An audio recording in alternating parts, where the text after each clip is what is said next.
تو اسے پیمانہ امروز و فردا سے نہ ناپ، جاویداں پہم دماں ہر دم جواں ہے زندگی۔ اس میں یہ وقفہ جو ہے خلق الموت والحیات لیبلوکم ایکم احسن عملا، یہ اس جسد کے ساتھ اس روح کا اتصال، اور یہ 30 40 50 60 70 80 100 برس کی عمر، یہ ایک وقفہ ہے، یہ امتحانی وقفہ ہے، تمہیں جانچا جا رہا ہے، پرکھا جا رہا ہے۔ ایکم احسن عملا، اس کو بھی اقبال نے اسی نظم میں خوب بیان کیا ہے کہ قلزم ہستی سے تو ابھرا ہے مانند حباب، اس نیا خانے میں تیرا امتحان ہے زندگی۔ اب اگر تو دو چیزیں انسان پر واضح رہیں، اور نہ صرف واضح رہیں، مستحضر رہیں۔ واضح تو ہو جاتی ہے ایک چیز، پھر آدمی بھول جاتا ہے تو کوئی فائدہ نہیں دیتا اس کے۔ مستحضر ایک یہ کہ اصل زندگی آخرت کی زندگی ہے، طویل ہے۔ بل توسرون الحیات الدنیا والآخرۃ خیر وابقیٰ، کلا بل تحبون العاجلہ وتذرون الآخرہ، تم اس عاجلہ کو پسند کرتے ہو، اس دنیا کی زندگی کو تم ترجیح دیتے ہو، جبکہ آخرت ہے جو باقی رہنے والی ہے، ابدی۔ اگر تو یہ معلوم ہو، جیسا کہ سورہ عنکبوت کی آیت کے حوالے سے میں نے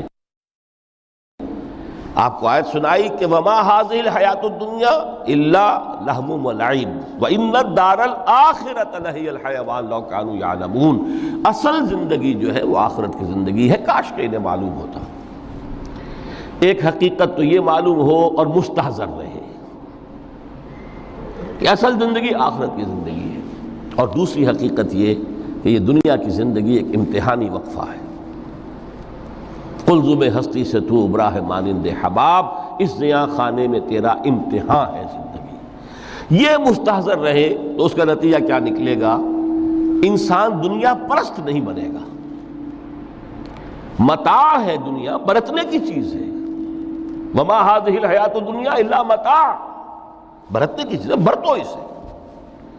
اب میں یہاں آپ کو کچھ حدیثیں بھی سنا دینا چاہتا ہوں۔ ایک حدیث میں حضور نے عجیب نقشہ کھینچا ہے، مالی ولی دنیا،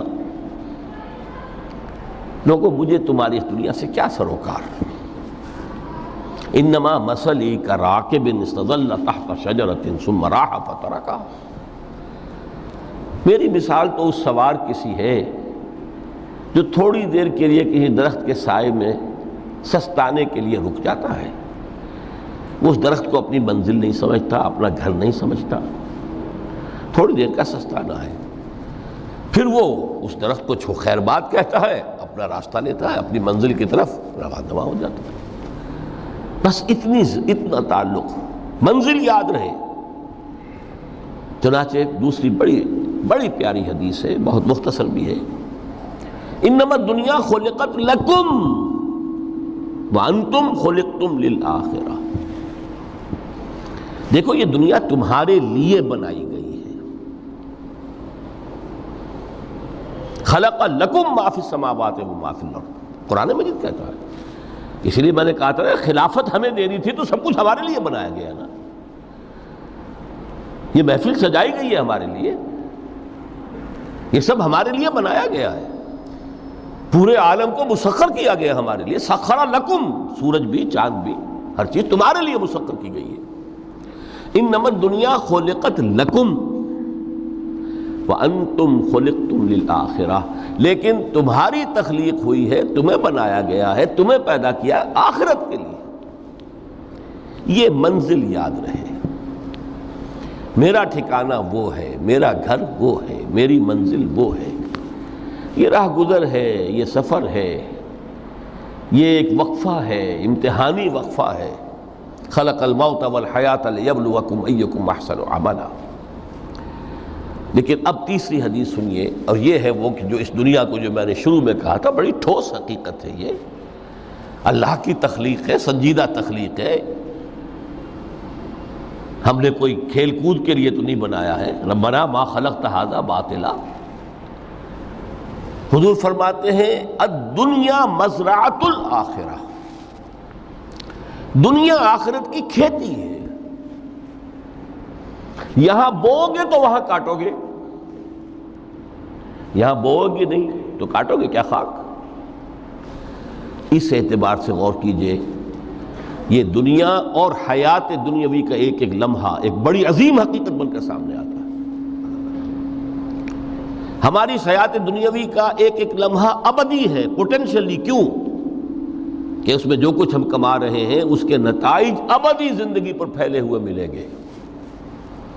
تو گویا کہ یہ جو ہے یہ گھڑی محشر کی ہے، طور سے محشر میں ہے، بیشتر غافل عمل کوئی اگر دفتر میں ہے، یہاں کا ایک ایک لمحہ تمہارے لیے بہت قیمتی ہے۔ یہاں بو، محنت کرو، کاشت کرو تاکہ وہاں کاٹ سکو۔ الدنیا مزرعۃ الآخرہ۔ اب دیکھیے یہ جو انداز ہے قرآن کا، وَمَا الْحَيَاةُ الدُّنْيَا إِلَّا مَتَاعُ الْغُرُورِ، جو ہماری گفتگو کا آج عنوان ہے، اس کے دو نتیجے نکلتے ہیں عملاً۔ ایک نتیجہ جو صحیح ہے، جو قرآن نکالنا چاہتا ہے، جس کی طرف اسلام رہنمائی کرتا ہے۔ ایک ہے بالکل منفی نتیجہ جس کی اسلام نفی کرتا ہے۔ وہ منفی نتیجہ کیا ہے؟ دنیا دھوکے کی ٹٹی ہے، چھوڑو گھر گھرستی کو، دفع کرو، رب سے لو لگانی ہے۔ یہ شادی کر کے اور گھر گھرستی کا کھکیڑ مول لینا، کہاں ایک پیٹ کا پالنا، کہاں 10 پیٹ لگ جائے پیچھے، اسی میں آدمی جو ہے گم ہو کر رہ جاتا ہے۔ لہذا گھر گھرستی کو چھوڑو، تجرد کی زندگی گزارو۔ پھر یہ تمدن ہر جگہ شر ہے، برائی ہے، دھوکہ ہے، فریب ہے، جھوٹ ہے، دفع ہو جاؤ، جاؤ کہیں پہاڑوں کی چوٹیوں پر، کہیں غاروں میں، گپھاؤں میں، کہیں جنگلوں میں دھونی روا۔ یہ ہے اس کا ایک منطقی نتیجہ جو نکلا ہے دنیا میں، اور تقریباً تمام مذاہب عالم میں نکلا ہے۔ رحمانیت جس کی جس شد و بد کے ساتھ نفی کی ہے محمد رسول اللہ صلی اللہ علیہ وسلم، لا رحمانیت فی الاسلام، اسلام میں کوئی رحمانیت نہیں، نفی ہے، مکمل نفی، لا رحمانیت فی الاسلام۔ فرمایا کہ النکاح من سنتی، یہ میری سنت ہے، میرا طریقہ ہے، گھر گھرستی کی زندگی اختیار کرنا یہ میری سنت ہے۔ 3 صحابہ پر کچھ اسی طرح کا غلبہ ہو گیا تھا۔ صحابہ میں ہر طرح کے لوگ تھے، ان میں وہ لوگ بھی تھے کہ جو بڑے ریشنلسٹ تھے، عقل کے حوالے سے بات سمجھنے والے۔ حضرت عمر کو ہم کہہ سکتے ہیں کہ سر خیل تھے ان کی رضی اللہ تعالیٰ۔ کچھ درویش منش لوگ بھی تھے، کچھ پر یہ تقویٰ کا اور درویشی کا بہت زیادہ غلبہ ہو گیا تھا، مغلوب الحال ہم انہیں کہہ سکتے ہیں۔ حضرت عبداللہ ابن عمرو بن العاص رضی اللہ تعالیٰ عنہما، ایک عجیب سائملٹینیس کنٹراسٹ ہے باپ اور بیٹے میں۔ عمرو بن العاص بہت بڑے سیاستدان، مدبر، عرب نے چوٹی کے جو 3 سیاستدان پیدا کیے ان میں سے ایک عمرو بن العاص ہے، واریر، کانکرر، سیاستدان۔ لیکن عبداللہ ابن عمرو بن العاص بالکل درویش، روزانہ روزہ ساری رات کھڑے ہیں، نہ بیوی سے کوئی سروکار، نہ کسی سے کوئی سروکار۔ حضور کو اطلاع ملی،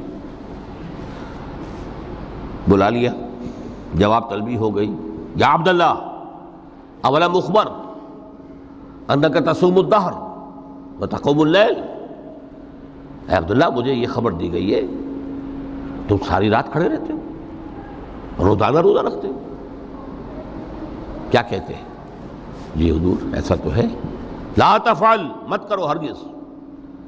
فإن لنفسك عليك حقا وإن لزوجك عليك حقا وإن لزورك عليك حقا، دیکھو تم پر تمہارے اس جسم کا اور نفس کا بھی حق ہے، اسے آرام بھی دو، اس کی ضروریات بھی پوری کرو، اس کی دیکھ بھال بھی کرو، یہ بھی تمہارے پاس امانت ہے اللہ کی۔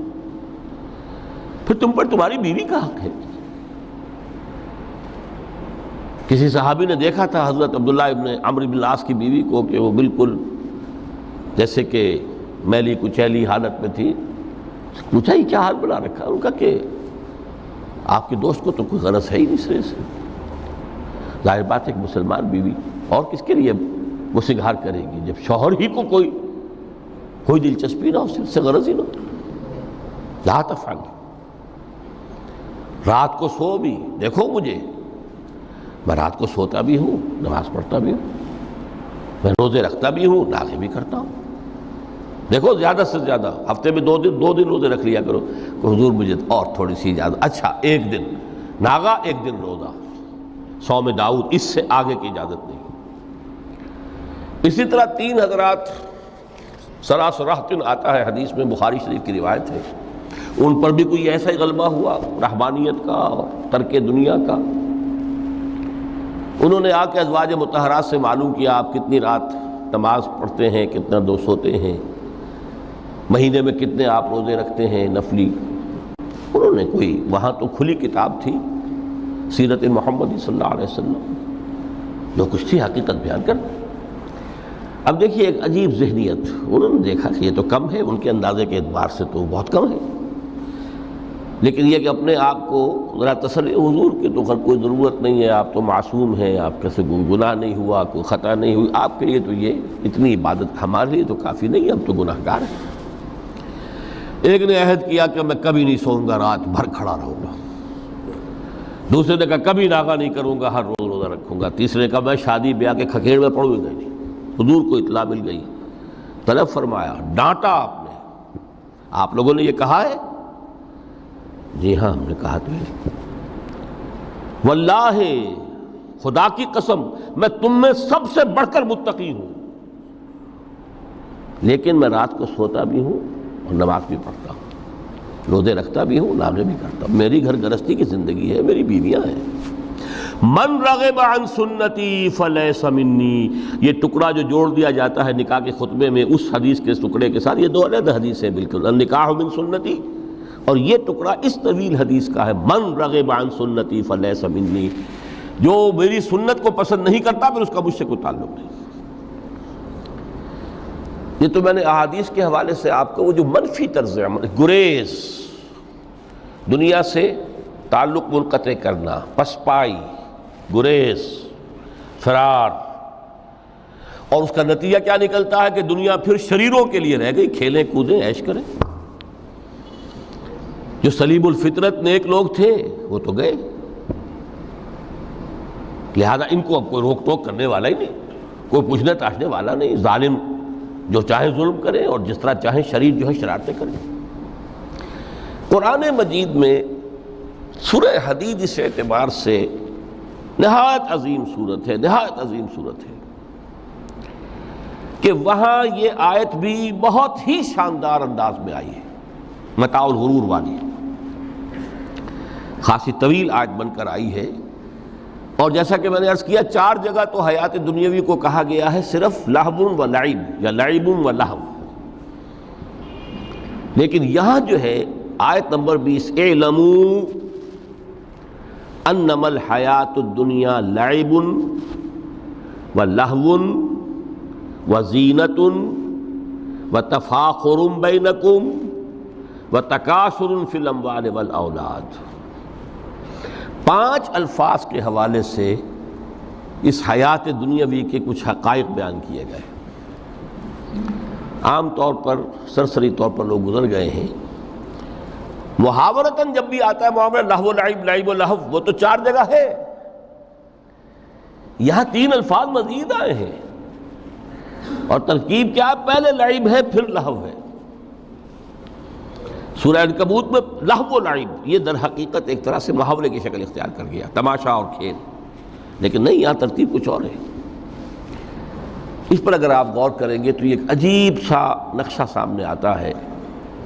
حیات دنیاوی کے 5 ادوار، جن میں سے ہر دور میں ایک شے انتہائی اہم ہوتی ہے، توجہ کا مرکز بنی ہوتی ہے. ابتدائی دور ہے، بالکل بچہ بھی ہے، کھیل، بس لعب، اس کے سوا اسے کوئی زندگی سے سروکار ہی نہیں، زندگی کے تلخ حقائق ابھی اسے معلوم نہیں. بھوک لگی تو رو پڑے، ماں نے دودھ پلانا ہے، کھلانا ہے، ان سے تو کچھ نہیں کرنا اس نے، وہ لعب، کھیل. لیکن تھوڑا سا آگے چلتے ہیں، ٹین ایجر سٹیج میں جب داخل ہوتا ہے آدمی تو اب وہ نرا کھیل، معصومانہ کھیل نہیں رہتا، اس میں تلذذ، سینشول گریٹیفیکیشن کا عنصر شامل ہو جاتا ہے۔ اب اس کا کہا لہو، اعلموا انما الحیات الدنیا لعب و لہو۔ ذرا آگے بڑھیے تو انسان پر سب سے زیادہ دھن سوار ہو جاتی ہے، بناؤ سنگھار، میرا لباس فیشن کے مطابق ہو، کہیں ایسا نہ ہو مذاق اڑے۔ اپنے لباس کے بارے میں بہت کانشیس ہوگا، اپنے ہیئر کٹ کے بارے میں بہت کانشیس ہوگا، ہر چیز کے بارے میں بہت کانشیس۔ زینت، بناؤ سنگھار، آرائش، زیبائش۔ اس سے ذرا آگے گئے، تکاثر فی الاموال والاولاد، تفاخر بینکم۔ یہ سمجھیے کہ تقریباً 30 برس کی عمر جب انسان کی ہوتی ہے، اب فخر، تفاخر، یا دولت پر فخر ہوگا، یا نسب پر فخر ہوگا، یا اپنی کسی سیاسی حیثیت پر فخر ہوگا، اپنی چودراہٹ پر فخر ہوگا۔ تفاخر بینکم،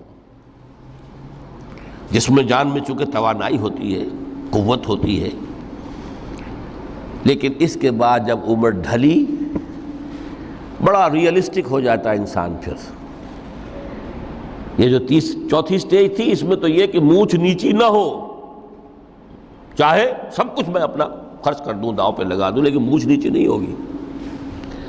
آخری سٹیج وہ ہوتی ہے کہ پھر ہوکا لگ جاتا ہے آدمی کو، تکاثر فی الاموال والاولاد، مال اور اولاد کی کثرت کثرت کثرت۔ اب یہ ہوتا ہے کہ مونچھ نیچی کیا، مونڈ بھی دی جائے تو کوئی حرج نہیں، مال آنا چاہیے، ویری ریئلسٹک۔ اور اسی حال میں انسان ہوتا ہے، آخری پارے کی صورت نے پھر اس میں ایڈ کر کے اس کے اوپر مہر لگا دی، الہاکم التکاثر حتی زرتم المقابر۔ یہ تکاثر جو ہے پیچھا نہیں چھوڑتا۔ اتنی دولت بھی ہے کہ آپ کی 10 نسلیں کھا سکے اطمینان سے بیٹھ کر، تب بھی صبر نہیں ہوتا۔ بڑے میاں کی ٹانگیں جو ہیں وہ قبر میں لٹکی ہوئی ہیں، لیکن تکاثر جو ہے، تکاثر مال، وہ پیچھا نہیں چھوڑتا۔ حتی زرتم المقابر، یہاں تک کہ قبروں تک جا پہنچے، قبر میں اتار دیا جائے، جب تک ٹانگیں صرف لٹکی ہوئی ہیں اس وقت تک نہیں۔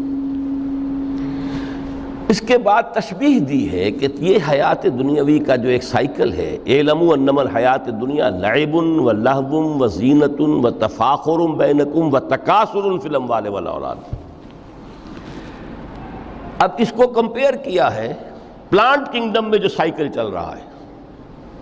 یہ ہمارا سائیکل ہے 60-70 برس کا، بچہ پیدا ہوا، خوشیاں منائی گئیں، پھر وہ لڑکپن سے، پھر ٹین ایجر سٹیج سے، پھر جوانی ہے، پھر ادھیڑ عمر ہے، اور پھر بڑھاپا ہے، اور پھر قبر میں اتارا جانا ہے۔ لیکن یہ کہ پلانٹ کنگڈم میں سائیکل چلتی ہے، کمثل غیث اعجب الکفار نباتہ ثم یہیج فتراہ مصفرا ثم یکون حطاما۔ یہ 4 سٹیج ہیں۔ جیسے بارش برستی ہے تو سبزہ نمودار ہوتا ہے، اور کاشتکار کو بڑا اچھا لگتا ہے، اس نے بیج بویا تھا، اس نے محنت کی تھی، اس نے ہل چلایا تھا، اعجب الکفار نباتہ، اس کو بہت اچھا لگتا ہے، دل باغ باغ ہو جاتا ہے۔ جیسے آپ کے ہاں بیٹا ہوا، پوتا ہوا، خوشیاں مناتے ہیں آپ۔ کمثل غیث اعجب الکفار نباتہ ثم یہیج، پھر وہ فصل اپنی پوری قوت کو پہنچتی، فصل لہرا رہی ہے، فتراہ مصفرا، پھر وہ زرد ہو جاتی ہے، وہ ہریاول اب ختم ہوئی، اب فصل پک گئی ہے، اب وہ زردی پر آ گئی ہے۔ ثم یکون حطاما، پھر وقت آتا ہے، اگر وہ خضرو گھاس ہے تو پھر وہ چورا چورا ہو کر پھر وہ مٹی میں مل جاتی ہے، اور اگر فصل ہے تو کھیتی کٹ گئی، اس کے بعد کیا رہ گیا وہاں، وہ چورا ہی رہ جاتا ہے باقی۔ یہ لائف کا سائیکل چل رہا ہے، 3 مہینے کا ہو، 4 مہینے کا ہو، یہ ہے پلانٹ کنگڈم کا، وہ ہے سائیکل انسانی زندگی کا۔ اب فرمائی ٹیپ کی بات جو ہے، وفی الآخرۃ عذاب شدید ومغفرۃ من اللہ ورضوان۔ دیکھو دنیا کی زندگی تو ان سٹیجز سے ہو کر گزر ہی جانی ہے۔ جو پیدا ہوا ہے اس پر بڑھاپا بھی آئے گا، موت بھی آئے گی۔ کل نفس ذائقۃ الموت، جو سورہ آل عمران کی 185ویں آیت کا پہلا جملہ تھا۔ ہر انسان کو جو پیدا ہوا موت آنی ہے۔ اب یہ ہے کہ وہ کہیں آپ نے محل میں گزار لی زندگی، کسی کٹیا میں گزار لی زندگی، کسی کی فٹ پاتھ پر گزر گئی زندگی، زندگی گزر جاتی ہے، گزرتی ہے، اور ان 5 سٹیجز میں سے ہو کر گزرتی ہے۔ آپ گندی گلیوں میں بچوں کو کھیلتے ہوئے دیکھتے ہیں، وہ بھی کھیل رہے ہوتے ہیں، نالیوں کے پانی کے اندر کھیل رہے ہوتے ہیں، ان کا بھی کھیل ہے، گندے جوہڑ میں کھیل رہے ہوتے ہیں۔ وہ تو ہے زندگی کی وہ سٹیج جو ہے کھیل کی ہے۔ کسی کے پاس بڑے قیمتی کھلونے ہیں، ان سے کھیل رہا ہے، کوئی اس طرح گلی ڈنڈا کھیل رہا ہے یا کچھ اور کھیل رہا ہے، لیکن وہ 5 سٹیجز تو آئیں گی۔ اعلموا انما الحیات الدنیا لعب ولہو وزینۃ وتفاخر بینکم وتکاثر فی الاموال والاولاد کمثل غیث اعجب الکفار نباتہ ثم یہیج فتراہ مصفرا ثم یکون حطاما وفی الآخرۃ عذاب شدید ومغفرۃ من اللہ ورضوان۔ آخرت میں جا کر یہ بائیفرکیشن ہو جانی ہے، یا تو شدید عذاب اور یا اللہ کی مغفرت اور رضا۔ Now the choice is yours، اما شاکرا و اما کفورا، فیصلہ تم خود کر لو۔ وما الحیات الدنیا الا متاع الغرور، یہاں بھی آخری الفاظ وہ ہے کہ دنیا کی زندگی دھوکے کے سوا کچھ نہیں۔ کیوں؟ اگر تو دنیا کی زندگی میں گم ہو گئے، جیسے کہ اقبال نے کہا ہے کہ کافر کی یہ پہچان کے آفاق میں گم ہے، اور مومن کی یہ پہچان کہ گم اس میں ہے آفاق۔ دنیا میں رہو، طالب دنیا نہ بنو، طالب عقبہ، طالب آخرہ۔ دنیا میں رہو، برتو، استعمال کرو، تمہارے لیے پیدا کیا گیا، بھائی برتو، متاع ہے، برتنے کی شے ہے۔ ہاں حلال اور حرام کی پابندیاں سامنے رکھو، باقی برتو۔ مطلوب یہ نہ ہو، مقصود یہ نہ ہو، مطلوب آخرہ ہو۔ انما الدنیا خلقت لکم وانتم خلقتم للآخرہ۔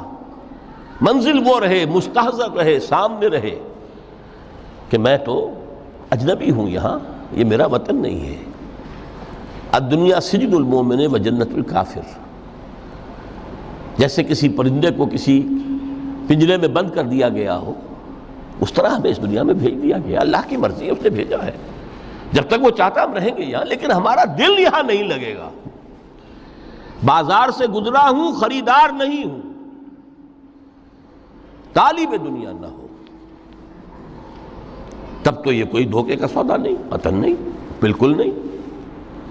حضور نے خود فرمایا مجھے تمہاری اس دنیا میں سے فلاں فلاں چیزیں بہت پسند ہیں، اور کس قدر ریئلسٹک ہیں۔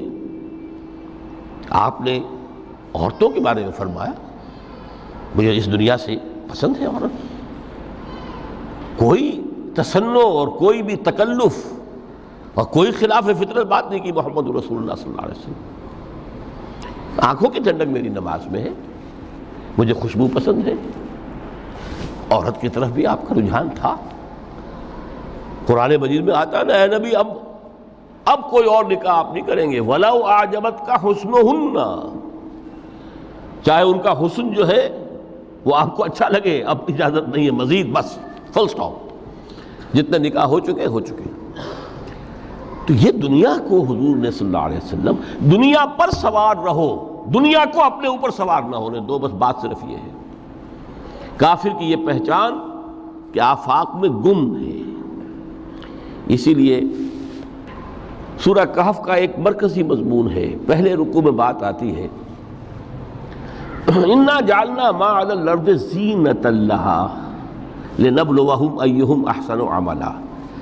ہم نے اس دنیا پر جو کچھ ہے، یہ اسکائی اسکریپرز بن گئے ہمارے زمانے میں، اور یہ شاندار بلڈنگز ہیں، اور یہ کچھ ہے، ہم نے زینت اور زیبائش اور آرائش بنا دیا ہے تاکہ آزمائیں۔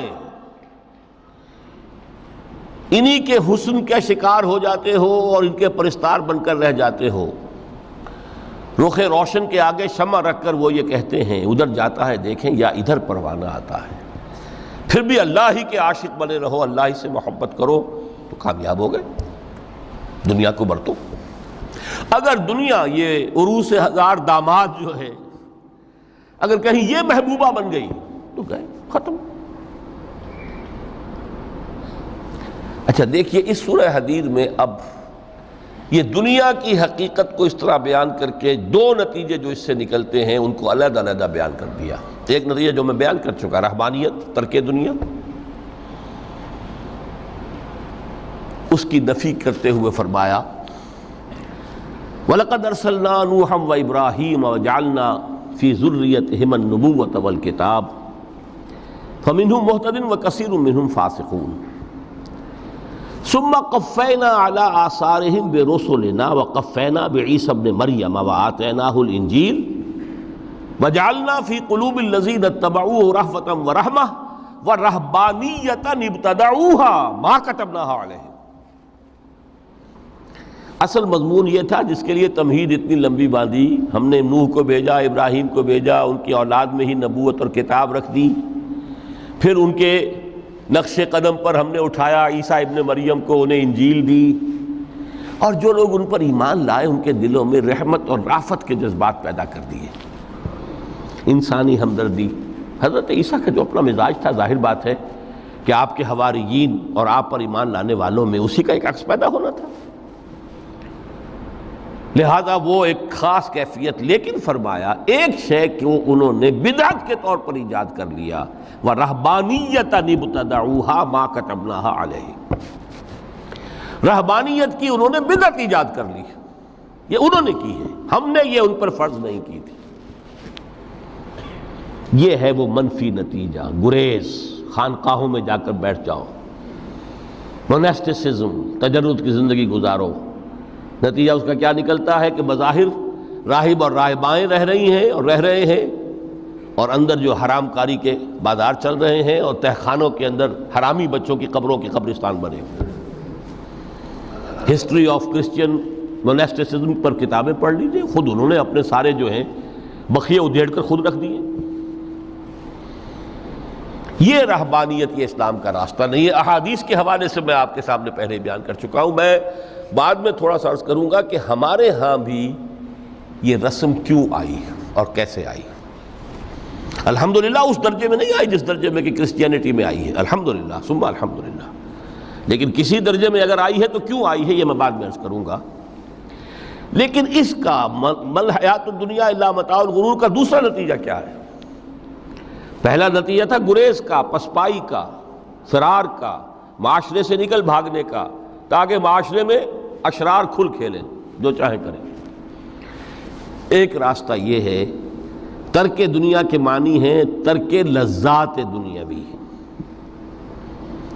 آسائشوں کو ترک کرنا, سختیاں جھیلنا. کس لیے؟ تاکہ دنیا سے ظلم کا خاتمہ ہو, باطل کا تختہ الٹ دیا جائے, ظلم کا استیصال. ظاہر بات ہے ظالم آسانی سے ظلم نہیں چھوڑے گا, ایکسپلائٹر واضح و نصیحت سے اپنے ایکسپلائٹیشن سے باز نہیں آئے گا. شاذ ہوتے ہیں اس طبقے کے اندر بھی یقیناً کچھ سلیم الفطرت لوگ ہوتے ہیں, جیسے طبقہ اشرافیہ سے تھے حضرت ابو بکر رضی اللہ تعالیٰ عنہ, سلیم الفطرت انسان تھے.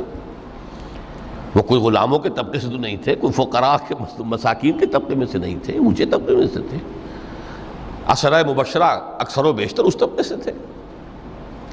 لیکن بائی اینڈ لارج وہ جو طبقہ ہوتا ہے, یا تو وہ اپنے جبر اور استبداد کا تخت جو ہے جما کر بیٹھا ہوا لوگوں کی گردنوں کے اوپر, پولیٹیکل ریپریشن ہے, یا اکنامک ایکسپلائٹیشن ہے,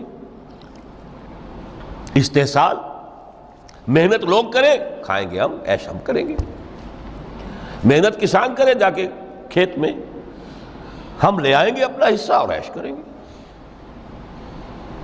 یا کوئی سوشل ڈسکریمنیشن ہے, یہ اونچا ہے یہ نیچا ہے, یہ تو پیدا ہی ہوا ہے شودر, یہ اس سے نکل ہی نہیں سکتا, اور یہ پیدا ہوا برہمن, یہ تو اونچا ہے. اس تینوں قسم کے ظلم, اس کا خاتمہ کرنا, اس کے لیے جد و جہد کی ضرورت ہے, جہاد کی ضرورت ہے, قتال کی ضرورت ہے. اور جہاد و قتال آپ نہیں کر سکتے جب تک کہ لذات دنیاوی سے کنارہ کشی نہ کریں، جب تک کہ اپنی بیلٹ کو ٹائٹ نہ کریں، جب تک کہ اپنی ضروریات زندگی کو کم نہ کریں۔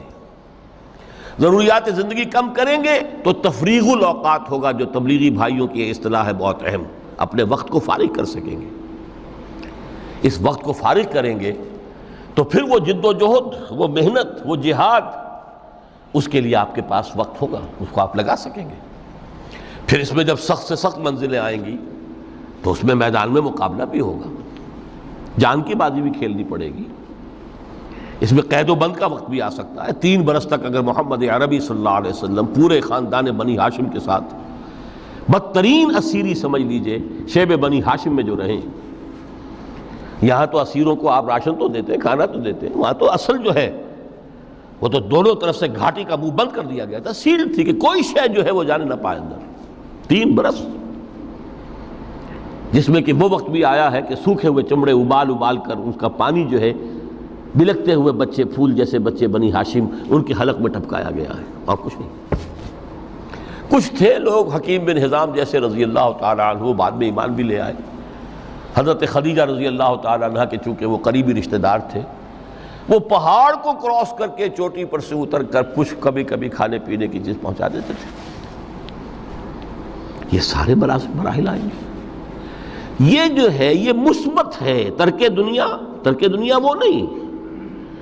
ترک دنیا سے مراد دنیا کی لذتوں سے، دنیا کی آسائشوں سے، ان سے آدمی اپنے آپ کو پیچھے ہٹائے، ان کو چھوڑے، ان کو ترک کرے، تاکہ اپنا وقت، اپنا مال، اپنی صلاحیتیں صرف کر سکے۔ کس کام کے لیے؟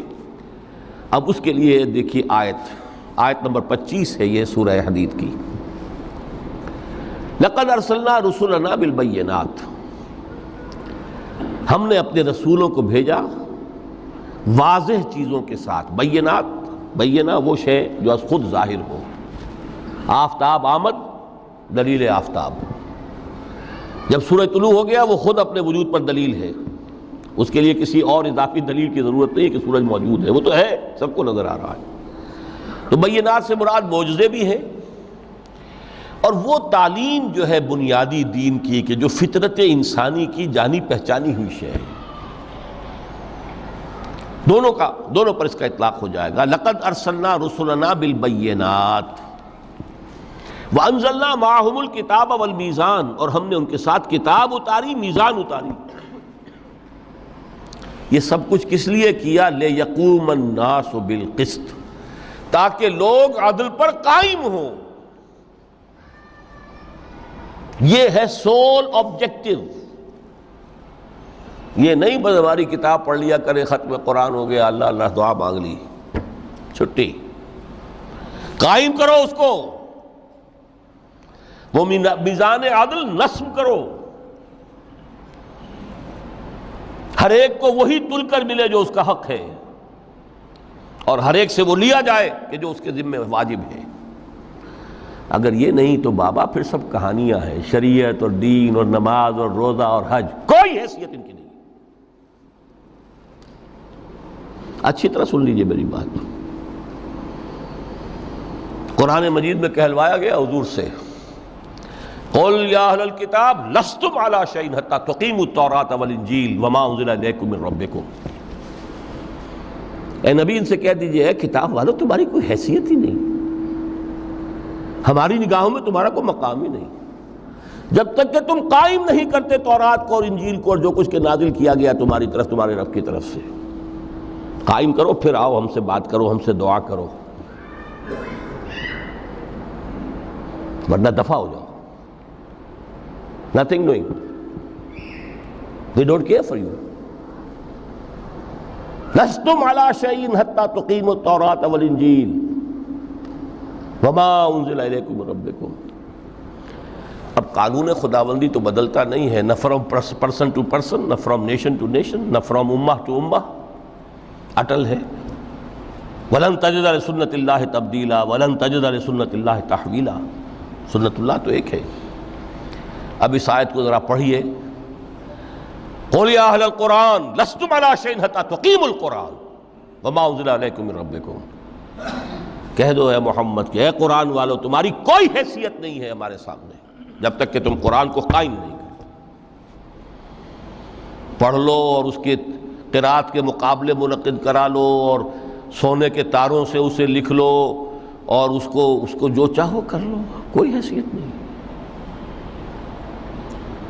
قائم کرو اس قرآن کو، اس کے نظام کو، اس کے قانون کو، جو حضرت ابوبکر نے فرمایا تھا پہلا خطبہ جو دیا ہے آپ نے بیعت خلافت کے بعد، تم میں ہر قوی میرے نزدیک ضعیف ہوگا جب تک کہ اس سے حق وصول نہ کر لوں، اور ہر ضعیف قوی ہوگا جب تک کہ اسے اس کا حق دلانا دوں۔ سورہ شورى میں حضور سے کہلوایا گیا قل وَأُمِرْتُ لِأَعْدِلَ بَيْنَكُمْ، مجھے یہ حکم ہوا ہے کہ میں تمہارے مابین عدل قائم کروں۔ میں واعظ بن کر نہیں آیا، میں بدھ مت کے بھکشو بنانے کے لیے نہیں آیا تمہیں۔ ہاں انقلابی عمل میں ایک مرحلہ آتا ہے، بدھ مت کے بھکشو بننا پڑتا ہے کچھ عرصے کے لیے، تیاری کا مرحلہ، وہ میں ابھی بعد میں ذرا بیان کر دوں گا، لیکن مستقل نہیں ہے یہ بدھ مت کے بھکشو۔ یہ بدماش جس طرح چاہیں کھل کھیلیں، ظالم جس طرح چاہیں لوگوں پر ظلم کرتے رہیں، تشدد اور جبر کا جس طرح سے چاہے معاملہ کریں، استحصالی نظام جس طرح ہوتا ہے چلتا رہے۔ شاہ ولی اللہ دہلوی رحمۃ اللہ علیہ کے الفاظ میں انسانوں کی عظیم اکثریت ڈھور ڈنگر بن جائے، صبح سے لے کے شام تک کمر توڑ دینے والی مشقت کے بعد بمشکل 2 وقت کی روٹی ملتی ہو، اس کا کبھی خیال اسے اللہ کا آئے گا؟ کبھی اللہ سے لو لگا سکے گا؟ دنیا نے تیری یاد سے بیگانہ کر دیا تو اس سے بھی دل فریب ہے غم روزگار کے۔ اس لیے حضور نے فرمایا کاد الفقر ان یکون کفرا، یہ فقر جو ہے یہ تو انسان کو کفر تک پہنچا دیتا ہے۔ عدل قائم کرو۔ تو دیکھیے یہ آیت انتہائی گمبھیر آیت ہے قرآن مجید کی سورہ حدید کی، جس طرح وہ آیت متاع الغرور والی جس شان کے ساتھ سورہ حدید میں آئی ہے، اعلموا انما الحیات الدنیا لعب ولہو وزینۃ وتفاخر بینکم وتکاثر فی الاموال والاولاد کمثل غیث اعجب الکفار نباتہ ثم یہیج فتراہ مصفرا ثم یکون حطاما وفی الآخرۃ عذاب شدید ومغفرۃ من اللہ ورضوان وما الحیات الدنیا الا متاع الغرور۔ لیکن اس کا نتیجہ کیا نکلنا چاہیے؟ لقد ارسلنا رسلنا بالبینات وانزلنا معهم الکتاب والمیزان لیقوم الناس بالقسط۔ Now prepare for the shock۔ میرے نزدیک، میرے علم کی حد تک شاید دنیا کی کوئی انقلابی کتاب نہ ہو جس نے اس قدر عریاں طور پر کھل کر یہ کہا ہو کہ ظالموں کی سرکوبی کرو، کچلو ان کے سر۔ وانزلنا الحدید، ہم نے لوہا بھی اتارا ہے۔ ایک وقت آتا ہے ظلم نہیں ختم ہوتا جب تک کہ لوہے کی طاقت ہاتھ میں نہ آئے۔ انزلنا الحدید، ہم نے صرف کتاب ہی نہیں اتاری ہے، لوہا بھی اتارا ہے۔ فیہ باس شدید، اس میں جنگ کی صلاحیت ہے۔ ومنافع للناس، لوگوں کے لیے کچھ اور منفعتیں بھی ہیں، کوئی توا پرات چمٹا یہ بھی بنا لو، ٹھیک ہے، لیکن اصلاً یہ اسلحہ کے لیے۔ وانزلنا الحدید، اسی تو سورہ حدید کا نام حدید ہے۔ فیہ باس شدید ومنافع للناس ولیعلم اللہ من ینصرہ ورسلہ بالغیب، اللہ دیکھنا چاہتا ہے کون ہے اس کے وفادار بندے جو اس لوہے کی طاقت کو ہاتھ میں لے کر مدد کرتے ہیں اس کی اور اس کے رسولوں کی غیب میں ہونے کے باوجود۔ ان اللہ قوی عزیز، ویسے اللہ قوی ہے، عزیز ہے، آنے واحد میں کفر کو ختم کر دے جب چاہے، آنے واحد میں ظالموں کا ظلم جو ہے وہ ختم کر کے رکھ دے، وہ سب کچھ کر سکتا ہے۔ لیکن پھر تمہاری آزمائش کیسے ہوگی؟ کیسے معلوم ہوگا ہوز ہو، کس کا کیا مقام تھا، کس کے پاس کتنا یقین کا سرمایہ تھا، کس کے ایمان کی گہرائی اور گہرائی کا کیا عالم تھا، کس نے ہمارے دین کے لیے کیسی کیسی قربانیاں جھیلی ہیں۔ یہ ہے ترک دنیا جو موسٹ پروفاؤنڈ ہے، نتیجہ خیز ہے، خیر کو وجود میں لانے کے لیے ہے، لیکن اس کی مثالیں موجود ہیں۔ حضرت مصعب بن عمیر رضی اللہ تعالی عنہ ایام جاہلیت میں کہا جاتا ہے ان کا جوڑا جو ہے شام سے تیار ہو کر آتا تھا، جیسے کبھی مشہور ہے کہ پنڈت نہرو کا بھی کپڑے سل کر آتے تھے پیرس سے۔ موتی لال نہرو کا بیٹا، اور موتی لال نہرو وہ تھا کہ وائس رائے کی پہلی کار آئی ہے ہندوستان میں تو دوسری کار موتی لال کی آئی، اس کا بیٹا، اس کے کپڑے پیرس سے سل کر آتے تھے۔ مصعب بن عمیر کے کپڑے شام سے تیار ہو کر آتے تھے، اور وہ ہمیشہ عطر میں بسے ہوئے ہوتے تھے۔ یہاں سے گزر گئے، معلوم ہوا کہ پوری گلی جو ہے وہ مہک اٹھی، معلوم ہو جائے کہ مصعب گزرا ہے یہاں سے۔ ایمان لائے محمد رسول اللہ پر صلی اللہ علیہ وسلم۔ باپ فوت ہو چکا تھا، اس کی چھوڑی ہوئی دولت تھی، ماں تھی، لیکن وہ خاندان کا نظام، چچا تھا سربراہ، وہ بدترین کافر۔ اس نے پہلے سمجھایا ہوگا 100 طریقے آزما کے، پھر آخری بار اس نے آزمایا کہ جس دولت کے اوپر تم عیش کر رہے ہو یہ تمہارے مشرک باپ کی دولت ہے، نکل جاؤ گھر سے۔ انہوں نے سمجھا تھا جیسے سورہ صافات میں آتا ہے فَأَرَادُوا بِهِ كَيْدًا فَجَعَلْنَاهُمُ الْأَسْفَلِينَ، انہوں نے حضرت ابراہیم کے بارے میں سمجھا تھا جب دیکھیں گے کہ آگ تیار ہو رہی ہے اور یہ اس میں مجھے ڈال دیں گے تو سب یہ نشہ حرن ہو جائے گا، یہ توحید وحید سب ہوا ہو جائے گی۔ لیکن ہوا کیا؟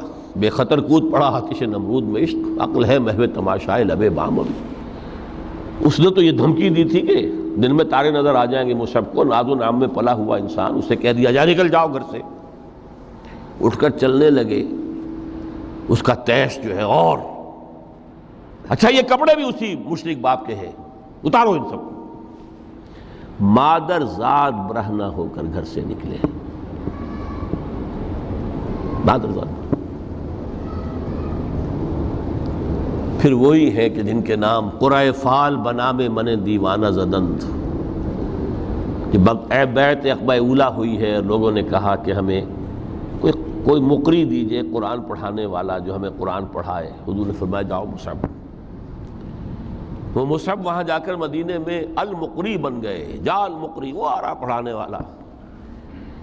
اور 1 سال کی محنت، دعوت اور تبلیغ اور قرآن کے پڑھانے کے نتیجے میں اگلے سال 75 افراد لا کر حضور کی جھولی میں ڈال دی۔ یہ مصعب ہے۔ شہادت ہوئی ہے غزوہ بدر میں۔ ایک مرتبہ اس سے پہلے کا واقعہ بھی ہے کہ حضور مسجد میں تشریف فرماتے، سامنے سے حضرت مصعب گزرے، ایک پھٹا ہوا سا کمبل جسم کے گرد لپیٹا ہوا تھا۔ حضور کی آنکھوں میں آنسو آ گئے۔ از کجا تاب کجا، یہ دیوانہ جو ہے اللہ کا اور رسول کا اور دین کا کہاں سے کہاں پہنچا ہے۔ غزوہ احد میں علم ان کے ہاتھ میں ہے،